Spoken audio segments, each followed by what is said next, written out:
In this video, we'll apply the slicing method to solids that have circular symmetry through rotation.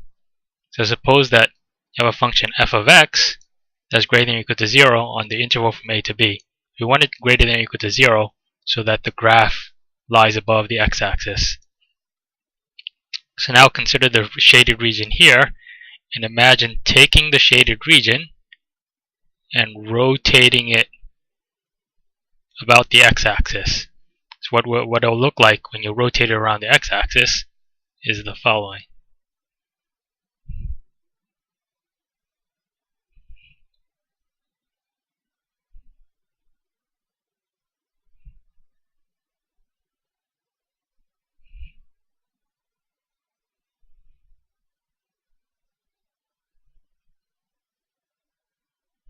So now this is the solid region that you get when you rotate the region around the x-axis.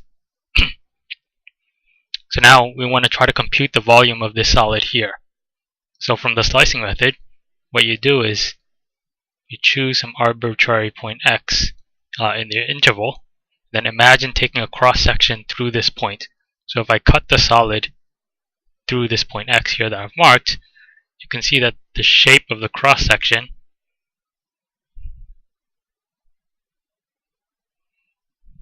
will look like a circular disc.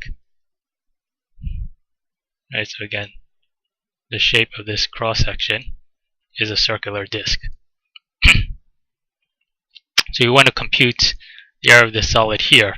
So from the slicing method, the formula for the volume is the integral from a to b, a of x dx, where the function a of x is the area of the cross-section.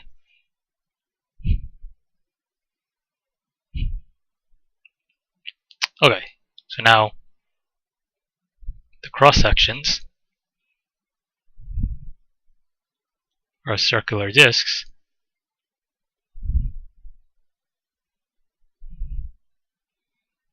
and so the area of a circle is the formula pi times the radius squared. So we just need to figure out what the radius of this disk is.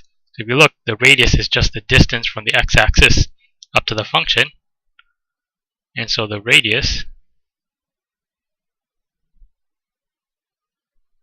which is this height here, but the height is just given by the function value at x. So the radius is equal to f of x. So the formula for a of x is pi times f of x squared.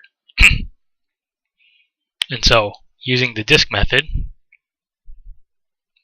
the formula for the volume is going to be the integral from a to b, pi times f of x squared dx. Again, where f of x represents the radius of the disk, and so this is the formula for the disk method.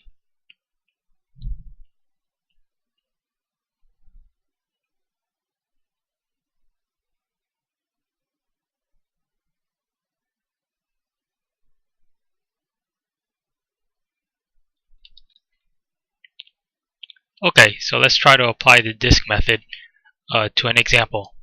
So let's scroll down.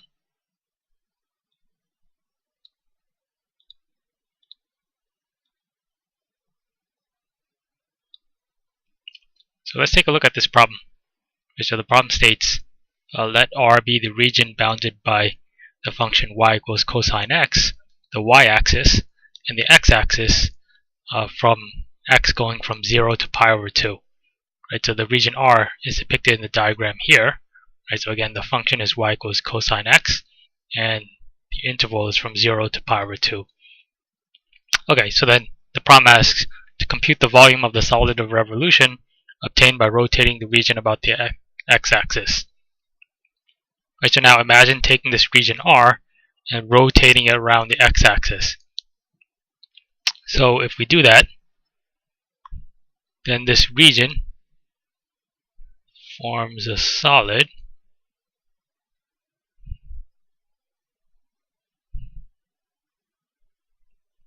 that should look something like this. Now, we imagine slicing through this solid at some arbitrary point x to see what the cross sections look like. So if we slice through the solid here, you can see that the cross sections are circular disks.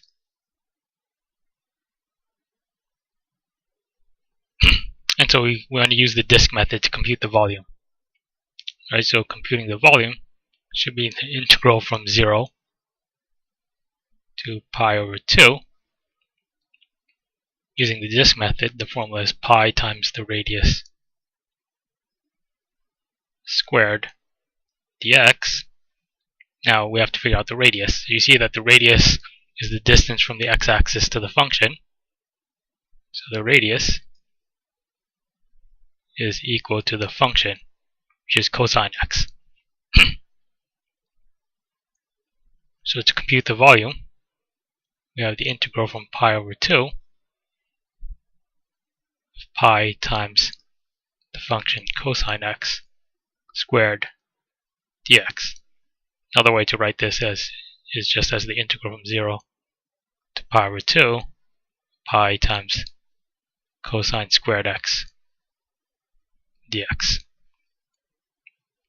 Okay, so typically to compute the antiderivative of cosine squared, we use the following formula.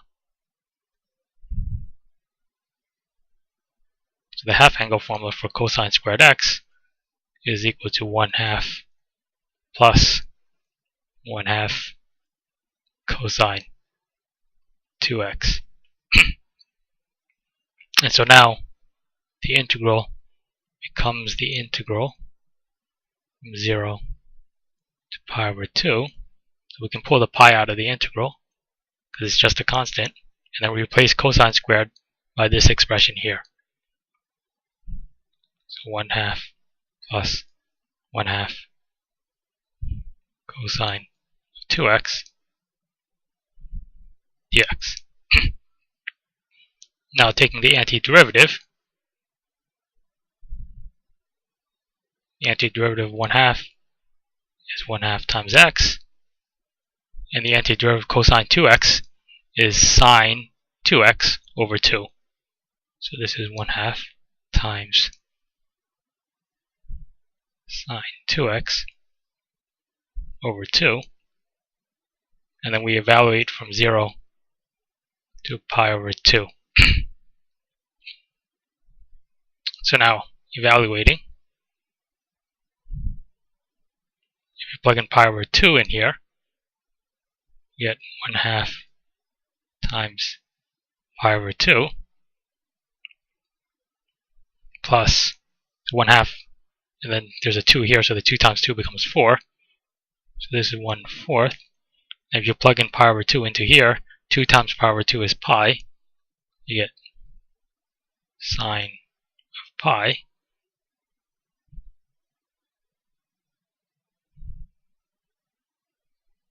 And then when you plug in 0, you get 0 plus 1/4 sine of 0.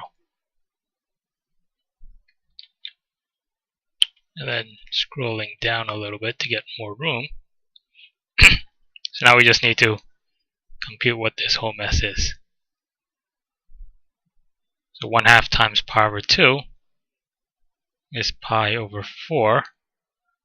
Sine of pi is equal to 0. So that's just 0. And then sine of 0 is also equal to 0. So that's just 0.